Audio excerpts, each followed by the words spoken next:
The stale scent of fear clung to me like a cheap perfume. It was a constant companion, a phantom limb I couldn't shake. My life, once a tapestry woven with the vibrant threads of ambition and artistic passion, had frayed into a drab, anxious existence. Every shadow seemed to writhe with menace.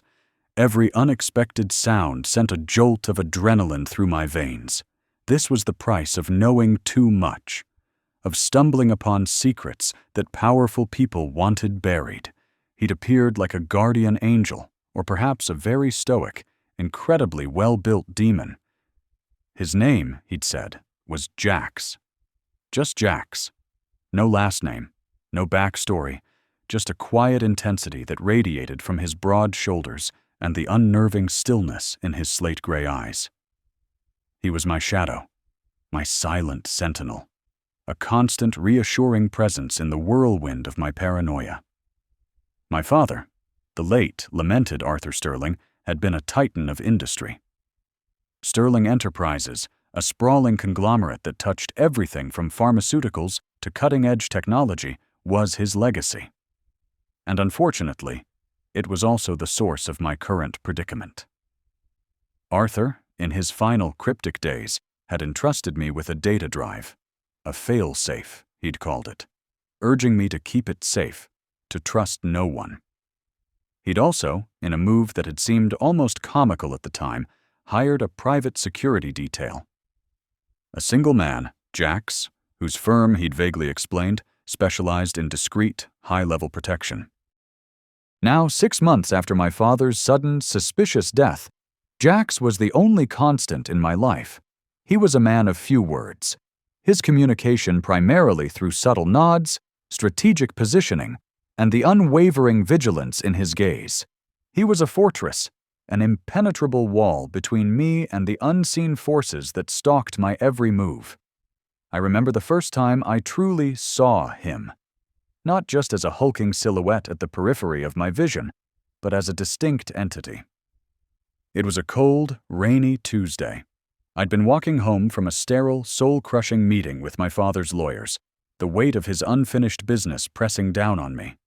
A black sedan, sleek and menacing, had idled at the corner, its tinted windows like vacant eyes. My heart had leaped into my throat, the familiar icy grip of terror tightening its hold. Then Jax moved. He'd been a few paces behind me, almost blending into the urban landscape. But in that instant, he was a blur of controlled motion. He stepped between me and the car, his body a shield. He didn't shout, didn't draw attention. He simply stood there, his presence an undeniable force field. The sedan, after a tense moment, had driven away. I'd stumbled, my legs suddenly weak, and Jax had been there, his hand a steadying presence on my arm. His touch was firm, confident, and surprisingly gentle. For the first time, I'd looked into those gray eyes and seen not just a bodyguard, but a person. A person who exuded an aura of calm competence, a stark contrast to the chaos swirling within me. "Are you all right, Ms. Sterling?" His voice was a low rumble, a sound that seemed to vibrate through the very air. It was deep, resonant, and held a subtle hint of something I couldn't quite place. Authority, perhaps, or a profound weariness. I'd nodded, unable to form words, my breath catching in my chest. He'd simply inclined his head, a silent acknowledgement, and resumed his watchful stance. That was Jax. Efficient, protective, and utterly enigmatic. My apartment, once a sanctuary filled with the scent of oil paints and the quiet hum of creativity, had become a gilded cage. Every creak of the floorboards, every distant siren, sent me flinching. I'd stopped painting, the vibrant colors of my canvases mocking the monochrome reality of my existence. The data drive, a small, unassuming USB stick, was my burden and my only hope. It was hidden, of course, in a place I felt was impenetrable. Or so I'd thought. Jax was a constant presence. He drove me everywhere, his sleek black car a mobile command center. He waited patiently outside meetings, his silhouette a reassuring constant through the frosted glass. He even slept in a small, sparsely furnished room adjacent to my bedroom, his quiet breathing a subtle reassurance in the dead of night. I'd tried to engage him in conversation, to break through the wall of his professionalism, but he was a master of deflection. He'd answer questions with polite, concise responses, always steering the conversation back to my safety, my well-being. "Do you have a family, Jax?" I'd asked him once during a particularly long and uneventful drive. He'd met my gaze in the rearview mirror, his expression unreadable. "My work is my family, Miss Sterling." Another time, I'd tried to ask about his past. "Where did you learn to do all this?" I'd gestured vaguely, encompassing his quiet competence, his almost preternatural awareness. A faint, almost imperceptible smile had touched his lips. "Experience, Miss Sterling. A lot of experience." His evasiveness only fueled my curiosity, and at times, my frustration. I was isolated, living in constant fear, and the only person I had to rely on was a man who was a complete mystery. It was like being guarded by a ghost. One evening, as I sat in my living room, staring blankly at a half-finished canvas, Jax entered, carrying a tray of tea. He placed it on the coffee table with his usual silent grace. "You haven't painted in weeks, Miss Sterling," he observed, his voice soft. I shrugged, picking up a mug. "What's the point? Everything feels muted." He sat in the armchair opposite me, his posture relaxed but his eyes still sharp. Sometimes the most vibrant colors emerge from the darkest shades. His words were a cryptic observation, a riddle I couldn't decipher. But there was a truth to them, a hint of something deeper. He wasn't just a bodyguard. He was a man who understood something about the human condition, about resilience. The fear, however, was a relentless tide. It gnawed at me, whispering doubts, conjuring phantoms. I knew what was on that data drive. It was proof. Proof of my father's murder. Proof of a conspiracy that reached into the highest echelons of Sterling Enterprises. And the people who had killed my father wanted that drive. They wanted me silenced. That's why Jax was here. He was my shield, my silent, stoic, and utterly inscrutable protector. I just never imagined he was anything more. I never knew he was the architect of my salvation, the man who held the keys to my future, the CEO himself. The thought was so absurd, so utterly improbable, that it hadn't even crossed my mind, lost in the fog of my fear and my ignorance. He was just Jax, my bodyguard. And that was all I thought I needed to know. The words hung in the air, heavy and impossible, like a meteor landing in my meticulously ordered, albeit fear-ridden, world. CO. The word itself felt alien, a concept so divorced from the silent, granite-faced man who stood before me that my brain struggled to bridge the chasm. Jax, my bodyguard. The man whose stoic presence had been the only constant in a life that had frayed into a drab, anxious existence. He was the phantom limb of my father's paranoia, a silent sentinel hired to keep the wolves at bay. And now, CEO? Of what? Of Sterling Enterprises? Of some other vast, unknowable empire. My gaze, which had for months been trained to scan for threats, to interpret every flicker of movement as a potential danger, now struggled to truly see him. The sharp angles of his jaw, the unwavering intensity in his eyes. I'd always registered them, of course, but through a lens clouded by fear. He was the wall, the shield. Not the architect of the very world he was protecting me within. He watched me, his expression unreadable, as if he'd anticipated this moment, this seismic shift in my understanding. The silence stretched, taut and humming with unspoken truths. I felt a tremor run through me, not of fear this time, but of a profound disorientation. as if the ground beneath my feet had dissolved. You're the CEO? I finally managed, the words a bewildered whisper. The sheer absurdity of it threatened to buckle my knees. How could the man who'd melted into the background of my life, whose existence was defined by his quiet vigilance, be the one pulling the strings? A faint, almost imperceptible softening touched the corners of his eyes. It wasn't a smile, not in the conventional sense, but a flicker of something akin to understanding, perhaps even empathy. I am, he confirmed, his voice a low rumble that, for the first time, carried a resonance beyond mere command. It held the weight of responsibility, of a burden born in silence. Arthur Sterling hired me to protect you, yes.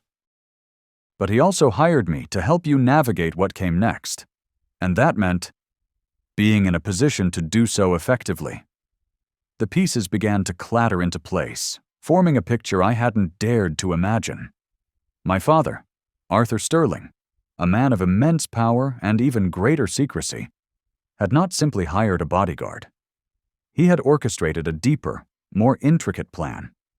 He had placed his daughter, and the company's future, under the protection of its new leader, disguised as a silent guardian. But why the charade? My mind raced, trying to reconcile the two Jackses, the silent protector and the corporate titan. Why not tell me? Why let me live in this kind of fear, with you just there? He took a slow step closer, the movement deliberate, economical. His presence, which had always felt like a solid, unyielding barrier, now seemed to hum with a different kind of energy. Fear, Ms. Sterling, he said, his gaze steady, is a powerful paralytic, and a very effective blindfold. Arthur believed that if you knew the stakes, if you knew who was truly in control, you might act rashly. You might be too afraid to move, or worse, too confident and careless. He wanted you to rely on instinct, on caution. He wanted you to be safe, above all else. And for that, you needed to believe you were vulnerable, and that I was merely your shield. He paused, his eyes sweeping over me, taking in the disheveled state I'd become accustomed to. My worn clothes, the perpetual tension in my shoulders, the way I flinched at sudden noises. He also knew, Jax continued, his voice dropping lower, that the true threat was not just external. It was the unraveling of Sterling Enterprises from within. The data drive you possess is proof of that. And to secure that proof, to ensure its safe delivery and the subsequent dismantling of those who sought to exploit it, I needed to be privy to every conversation, every negotiation, every whispered threat without raising suspicion. My role as your bodyguard allowed me that access. It placed me at the center of your world, and thus at the center of theirs. The complexity of it was staggering. My father, a man I'd always seen as a distant, formidable figure, had possessed a Machiavellian brilliance I'd never imagined. He had woven a tapestry of deception, with Jax as its linchpin to safeguard me and his legacy. And I, in my naive terror, had been playing my part perfectly, oblivious to the true puppeteer. So, all this time, I trailed off, the weight of his words pressing down. The sedan incident, the shadowed alleyways, the hushed phone calls I'd overheard him making. They weren't just the actions of a bodyguard. They were the calculated moves of a CEO orchestrating a corporate war. All this time, Jax confirmed, his gaze unwavering, I've been working to ensure your safety and the integrity of Sterling Enterprises. The data drive contains the evidence of a conspiracy that reaches into the highest echelons of the company. Arthur was trying to expose them. They silenced him. My priority has been to finish what he started, and to ensure you are not harmed in the process. He extended a hand, not to touch me, but as a gesture, a silent invitation. The immediate danger has passed, Mr. Sterling. The individuals who orchestrated your father's death and sought to seize control of the company have been apprehended or are being brought to justice. The data drive has been secured, and its contents are being used to initiate the necessary legal and corporate restructuring. You are safe now. Safe. The word felt foreign, a concept I'd relegated to the realm of fantasy. I looked at his outstretched hand, then back at his face. The stoic mask was still there, but now I saw the intelligence behind it, the deep wells of strategy and resolve. He wasn't just a man of action. He was a man of profound foresight. But what happens now? I asked, my voice still a little shaky. The fear had receded, but the uncertainty remained. My life had been defined by this threat, this constant state of alert. What did a life without it look like? And what did a life with this Jax look like? Now, he said, his hand dropping back to his side, you have a choice. You can disappear, start anew, with the resources and protection I can provide, or you can reclaim what is rightfully yours. Sterling Enterprises needs a new direction, a new vision. Arthur intended for you to lead it when you were ready. I believe, Miss Sterling, that you are ready. The implication was enormous. Lead Sterling Enterprises? The empire my father had built, the one that had cast such a long shadow over my life. It was a prospect that both terrified and, strangely, exhilarated me.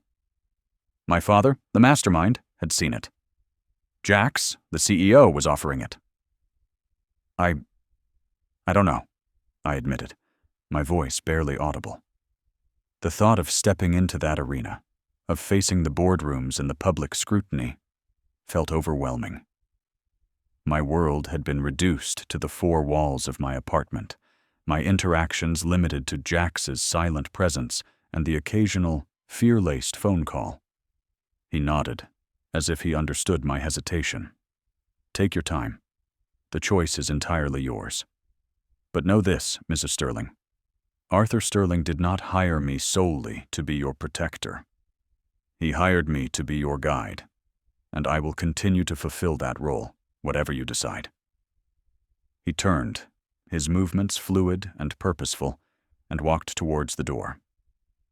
He didn't look back, but I knew he was aware of my gaze. He paused, his hand on the doorknob, and for the first time, he offered a genuine, albeit small, smile. It transformed his face, softening the hard lines, revealing a hint of the man beneath the formidable exterior. And Ms. Sterling, he added, his voice carrying a warmth that was entirely new. Arthur always said you had a remarkable eye for color. Perhaps it's time to bring some of that back into your life, and into Sterling Enterprises.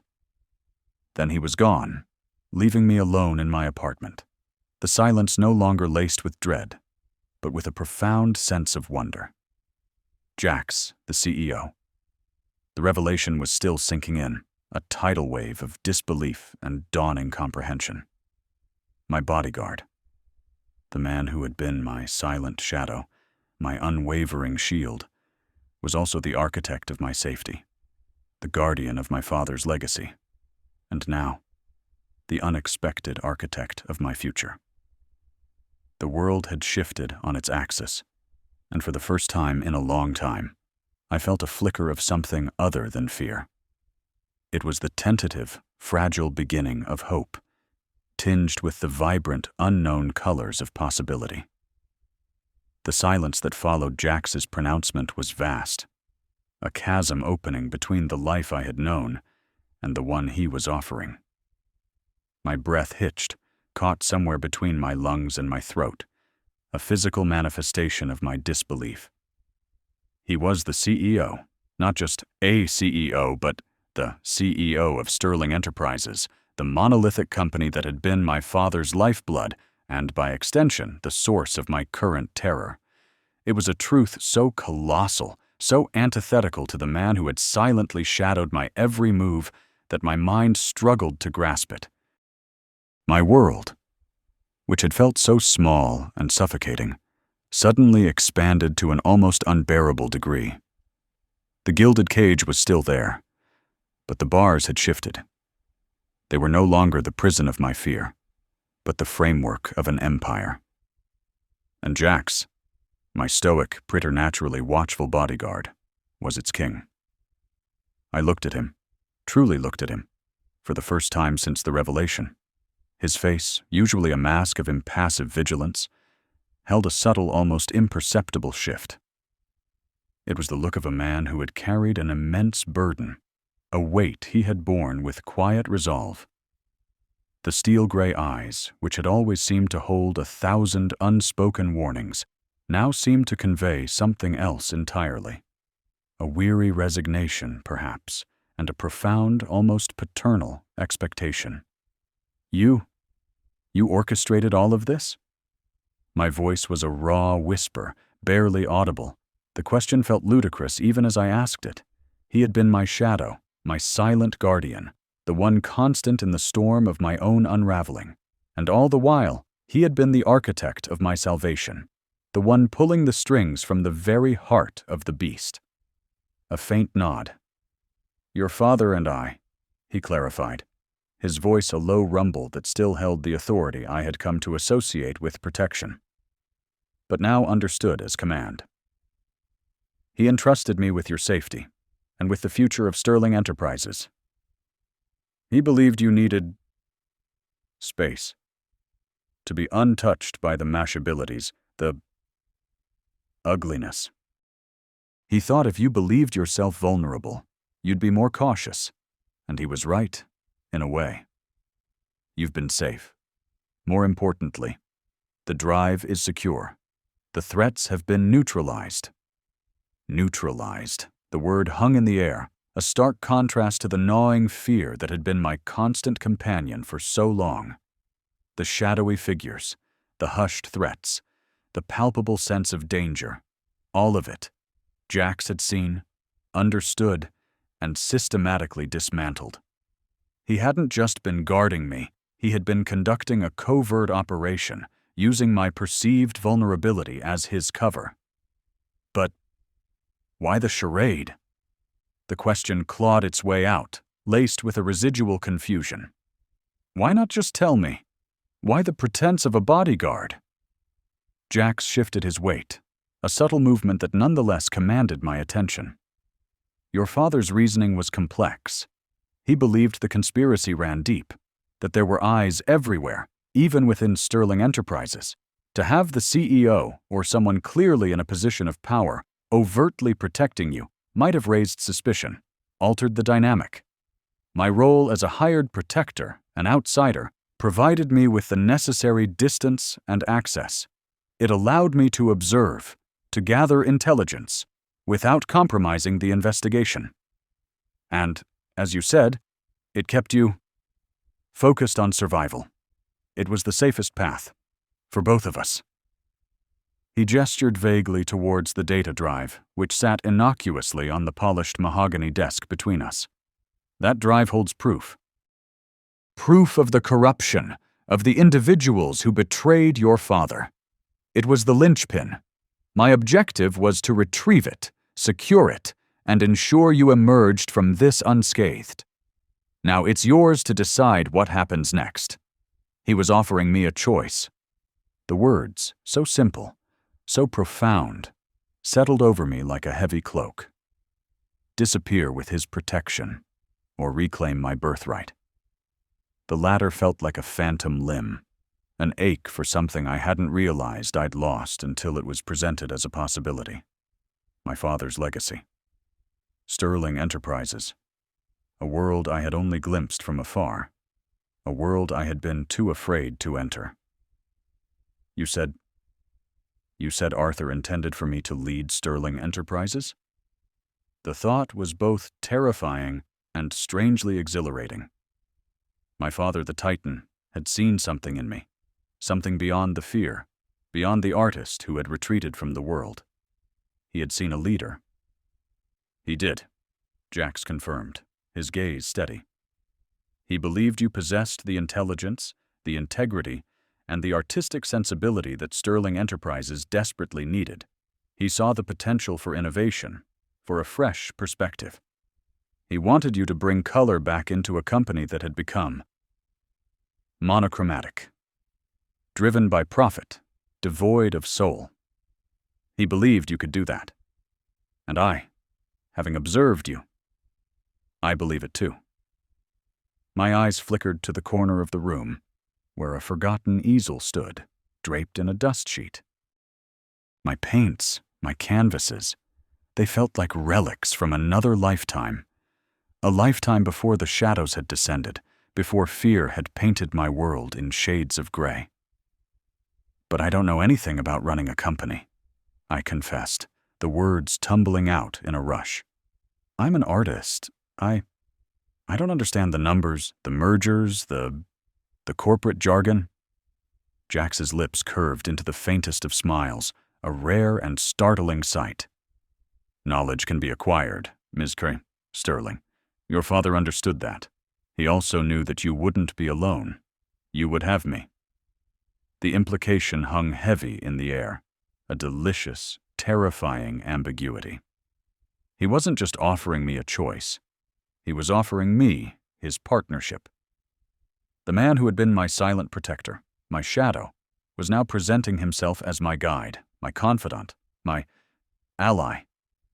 The CEO who had been masquerading as a bodyguard. You would help me? The question was laced with incredulity. It was Arthur's wish, he stated simply, and it is my intention to see his vision fulfilled. Sterling Enterprises needs a leader, one with your father's foresight and your unique perspective. I can provide the strategic guidance, the operational expertise. Together, we can build something remarkable. He paused, letting his words sink in. The fear was still there, a faint tremor beneath the surface, but it was being overtaken by something else. A surge of adrenaline, a nascent curiosity, a flicker of the ambition my father had apparently seen in me. The choice is yours, Ms. Sterling, Jax reiterated, his voice calm and unwavering. You can choose to disappear, to live a quiet life, and I will ensure your absolute security, anonymously. Or you can step into your father's shoes, reclaim your place at Sterling Enterprises, and I will be there to help you navigate the path, to guide you, to ensure you succeed. I looked at the data drive, then at Jax. The man who had been a ghost in my life, a silent sentinel, was now the key to my future. He had been my shield, and now he was offering to be my sword, my compass, my co-pilot. The idea of Sterling Enterprises, once a source of dread, now seemed possible. A canvas waiting for new colors, for a new vision. My vision. The fear, the suffocating blanket that had smothered my spirit for so long, was finally beginning to lift. It was being replaced by a fragile, exhilarating hope. The world was no longer a place of lurking dangers, but a landscape of possibilities.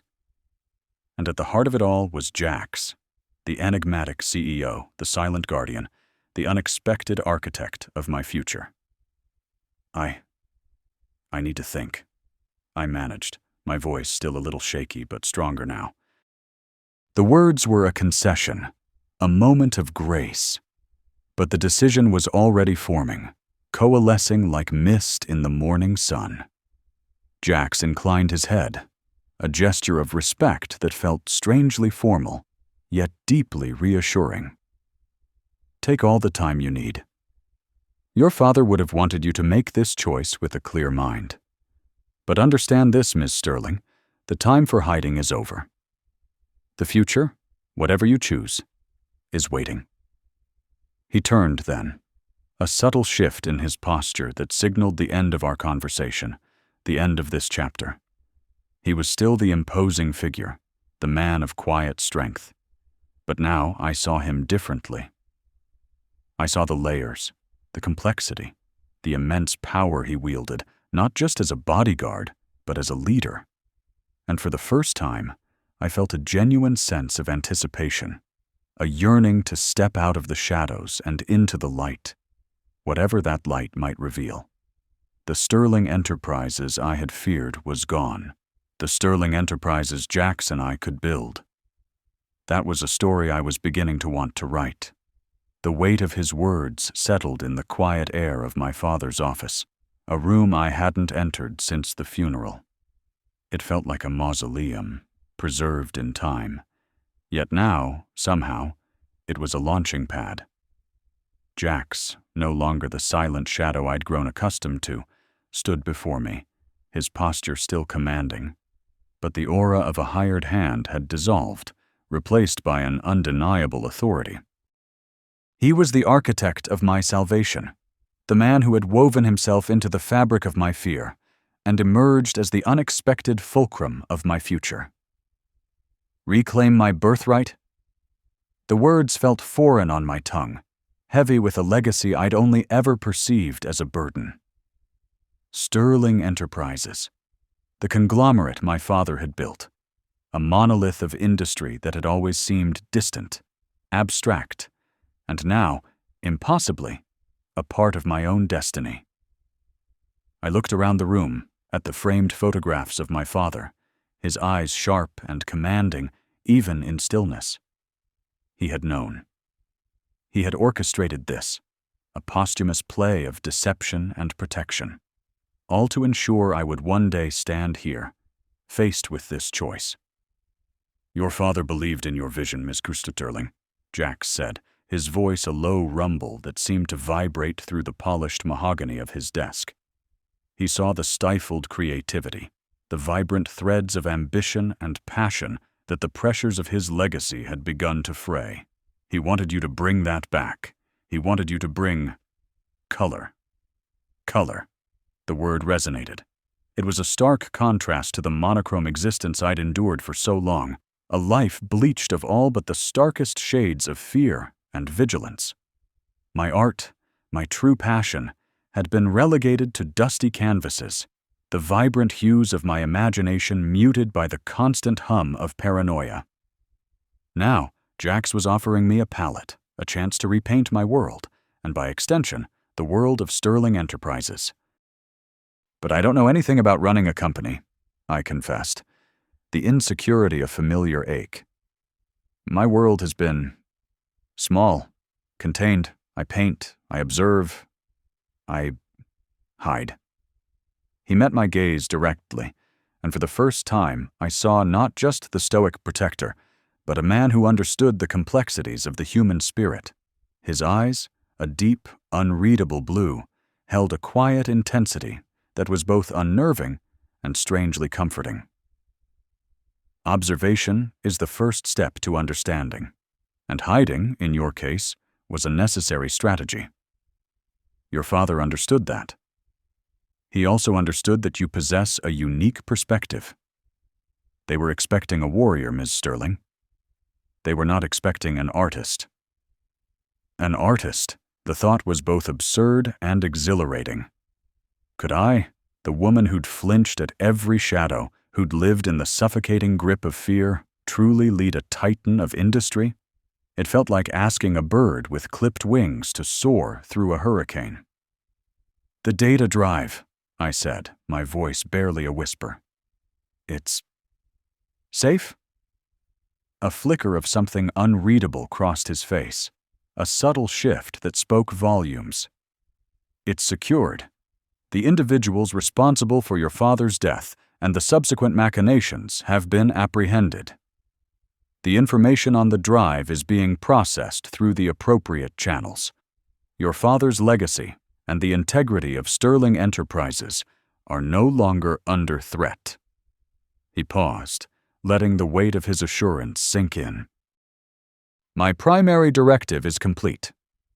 His primary directive. For 6 months, that directive had been my entire world. His silent presence, his unwavering gaze, the subtle shifts in his stance that indicated a potential threat, they had been the invisible walls of my gilded cage, the constant, albeit terrifying, assurance of my safety. Now that directive was fulfilled. He was free to go. And I was left with the staggering weight of his revelation and the bewildering offer of a future I'd never imagined. "So, you'll be leaving?" The question felt hollow, a desperate plea disguised as an inquiry. The thought of his absence, now that I knew the truth of who he was a chilling prospect. The silence he left behind would be deafening. He tilted his head, a gesture so small I might have missed it, but it spoke volumes of his inherent control. Not entirely, Mrs. Sterling. Not yet. Your father's wishes were specific. He didn't just want the threat neutralized, he wanted you prepared. He believed that with the right guidance, you could be the leader Sterling Enterprises needed. A leader who could see beyond the ledger sheets and profit margins. A leader who could infuse the company with innovation, with life. He stood and walked to the large window overlooking the city. The same city that had felt so menacing, so full of unseen dangers, now seemed to stretch out before us, a canvas of endless possibility. I will continue to guide you if you choose this path. I will ensure you have the resources, the knowledge, and the support to navigate the complexities of Sterling Enterprises. Think of it as a different kind of protection, the protection of a well-planned future. A well-planned future.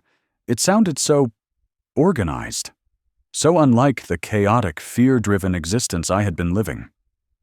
I thought of my father, his sharp intellect, his unyielding ambition. He had always been several steps ahead, a master strategist. This entire elaborate charade, Jax's transformation from silent bodyguard to commanding CEO, it was all a testament to his foresight. What about your company? I asked, the question surfacing from a place of genuine curiosity. What will happen to whatever it is you do? He turned back, a faint, almost imperceptible smile touching the corners of his lips. My company is a team, Ms. Sterling, a team that thrives on challenges. And this, in its own way, is the ultimate challenge. Besides, he added, his gaze softening slightly, I have always been drawn to the color. The color. It was his mantra, his philosophy. And suddenly, I understood. He hadn't just been protecting me. He had been observing, learning, perhaps even waiting for the moment I would be ready to see the world and my own potential in a new light. It's a lot, I admitted, my voice still shaky. The audacity of it all, the sheer magnitude of the decision, threatened to send me spiraling back into my familiar anxieties. But beneath the fear, a tiny spark ignited. A spark of curiosity, of courage, of a desperate yearning for something more than the suffocating darkness. It is, Jax agreed, his tone even. But you are not alone. Your father trusted me with your safety. He trusted me with a great deal more, it seems. And I will not fail him. Or you. He walked back towards his desk, his movements fluid and deliberate. He opened a drawer and withdrew a single, sleek tablet. This contains an overview of Sterling Enterprises, its current standing, key personnel, and immediate projects. It is a starting point, a very basic one. He placed the tablet on the desk between us. The screen glowed, displaying a complex organizational chart, a sea of names and titles that swam before my eyes. It was overwhelming, a stark reminder of the chasm between my current reality and the future he was offering. I don't know if I can, I whispered, my gaze falling to my hands, suddenly feeling small and insignificant. Jax's voice cut through my self-doubt, a steady anchor in the rising tide of my apprehension. You can. Your father believed you could. And I have seen enough of your resilience, your intelligence, your inherent strength, to know he was right. The fear you have lived with has not broken you, Ms. Sterling. It has forged you. Now, it is time to decide what you will build with that strength. He gestured towards the tablet, then towards the expansive city view. Disappear, and live a life of quiet anonymity. always looking over your shoulder. Or step into the light, embrace your father's legacy, and build something new. Something vibrant. Something that reflects the true colors of your potential. The choice was stark, terrifying, and undeniably alluring. The life of anonymity was a familiar comfort, a well-worn path of predictable fear. But the other path, the path of light, of legacy, of color, it beckoned with a promise I couldn't deny. My father had trusted Jax with my life. Now Jax was entrusting me with my own future, and the future of a company I barely understood. I took a deep breath. The air in my father's office suddenly feeling less stale, more charged with possibility. I looked at Jax, at the man who had been my silent guardian, my unexpected savior, and now, my reluctant guide. His stoic facade had cracked, revealing a depth I had never imagined. He was more than a bodyguard. He was a strategist, a visionary, a man who saw the world in shades I had yet to comprehend. "Tell me about the color," I said, my voice gaining a new firmness, a nascent resolve. The fear was still there, a faint tremor beneath the surface, but it was no longer the dominant force. It was being overshadowed by a burgeoning sense of purpose. "Tell me about the colors we can bring to Sterling Enterprises." A slow, genuine smile spread across Jax's face, transforming his stern features into something almost warm. It was a smile that promised not just protection, but partnership. A promise that the journey ahead, though daunting, would be one I wouldn't have to face alone. The tapestry of my life, once frayed and drab, was beginning to weave itself anew, with threads of unexpected strength and a palette brimming with possibility. The question hung in the air between us, thick with unspoken history and the sharp, metallic tang of a future I hadn't dared to imagine. "The colors?" I'd asked, my voice a hesitant whisper, and Jax, my stoic, formidable bodyguard, the man I'd believed was merely hired muscle, the man who was now revealing himself to be the architect of my salvation, had simply nodded. His gaze, usually a shield of impassivity, now held a flicker of something akin to warmth, a subtle shift that sent a tremor through me, a sensation entirely alien to the cold dread that had been my constant companion for months. "Your father," he began, his voice, for the first time, devoid of its usual clipped efficiency, carrying a resonance that vibrated with a deeper purpose, believed that Sterling Enterprises had become monochrome. Functionality over form, profit over passion. He saw the ambition, the drive, but he also saw the soul being leached away, replaced by a sterile gray efficiency. He wanted to restore the vibrancy. I blinked, trying to reconcile the image of my father, the ruthless titan of industry, with this talk of artistic hues. He'd been a man of hard edges, of decisive, often brutal victories. Yet even I, his daughter, had felt the hollowness in the empire he'd built. It was a monument to power, not to purpose. He believed, Jax continued, his eyes sweeping over the vast expanse of the city visible through the floor-to-ceiling windows of my penthouse, the same view that had once felt like a gilded cage, now shimmering with possibility. That true innovation, true leadership, requires a broader palette. It requires the boldness of crimson, the calm assurance of sapphire, the fertile promise of emerald. It requires understanding that business, like art, is a canvas. And your father? He saw you as the artist who could bring those colors back.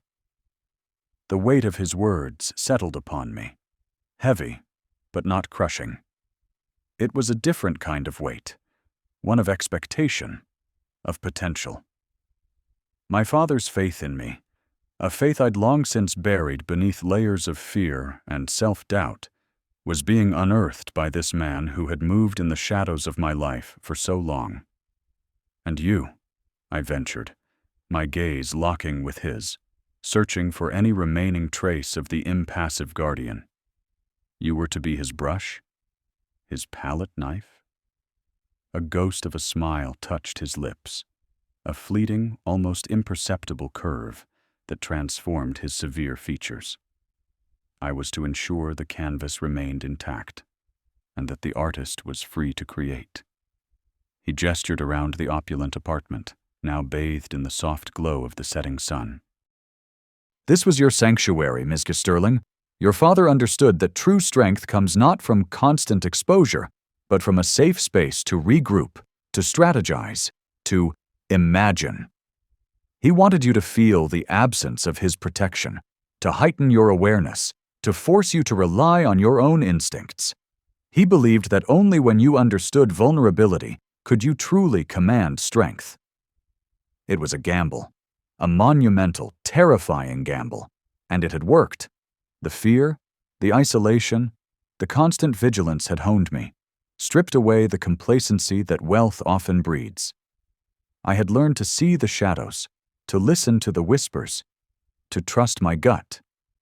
And in doing so, I had begun to see Jax not as a shield, but as a constant, unwavering presence, a silent observer of my own burgeoning resilience. He never told me, I murmured, the ache of that unspoken truth a dull throb in my chest. He never told me he trusted me this much. Your father was a man of action, not sentiment, Jax said, his tone softening. His actions spoke louder than any words could have. He trusted you implicitly. He knew you had the sterling steel, but he also knew you possessed a depth of vision that he himself had perhaps lost in the relentless pursuit of dominance. He believed you could rebuild Sterling Enterprises not just as a powerhouse, but as a legacy of innovation, of integrity, and yes, of color. He paused, his gaze thoughtful. The data drive contains the proof of the corruption he uncovered. The individuals responsible are being dealt with. My team has been working discreetly for months, gathering the final pieces of the puzzle. Your father's foresight was remarkable. He anticipated the danger, and he put in place the safeguards. My mind reeled, trying to encompass the vastness of his revelation. Jax, the silent shadow, the ever-present protector, was the CEO of Sterling Enterprises. He had access to everything, knew everyone. He had been orchestrating this from within, a ghost in the machine, while I had been living in a state of perpetual dread. So, your company, it's Sterling Enterprises? I asked, the question feeling absurdly simple after the seismic shift of his confession. I am the CEO of Sterling Enterprises, he confirmed, his voice steady. Your father and I had an understanding. He recognized the need for a strong, objective hand to guide the company through the inevitable turbulence that would follow his departure. He entrusted me with its future, and with yours. He met my eyes directly. He believed that the true challenge for you would not be the acquisition of power, but the responsible wielding of it. He wanted you to earn it, to understand its true cost, and to use it to build something meaningful. The choice he'd presented earlier, to disappear or to lead, suddenly felt less like an escape and more like a homecoming. My father hadn't just hired a bodyguard. He had hired a mentor, a guardian, a silent partner in his grand design. And he had, in his own inscrutable way, prepared me for this very moment. And if I choose to lead? I asked, the words coming out with a newfound steadiness. The anxiety was still there, a low hum beneath the surface, but it was no longer paralyzing. It was a counterpoint, a reminder of the stakes. Then I will be by your side, Jax replied, his gaze unwavering. Not as your bodyguard, but as your partner. I will provide the expertise, the resources, the strategic guidance. But the vision, the direction, the colors, those will be yours to define, Ms. Sterling. Your father believed in your inherent ability to imbue Sterling Enterprises with a new life. He believed you could paint over the gray with the vibrant hues of innovation and purpose. He took a step closer, and for the first time, I didn't flinch. His presence, which had once felt like a formidable barrier against an unseen threat, now felt like a foundation, solid and reliable. The threats have been neutralized, he continued, his tone businesslike again, though the underlying warmth remained. The data drive is secure. The conspiracy is unraveled. We can move forward, but the path you choose will determine the future of Sterling Enterprises. You can walk away, and we will ensure your safety, your anonymity, or you can step into the role your father envisioned for you. You can reclaim what is rightfully yours, and together, we can rebuild. I looked out at the city again, the lights twinkling like scattered jewels against the deepening twilight. It was no longer a symbol of my confinement, but a vast, unpainted canvas. The fear that had clung to me like a shroud was beginning to dissipate, replaced by a burgeoning sense of purpose, a flicker of the artistic passion that had once defined me. My father had seen it. Jax had nurtured it. And now it was time to let it bloom. "The colors," I repeated, a smile finally gracing my lips.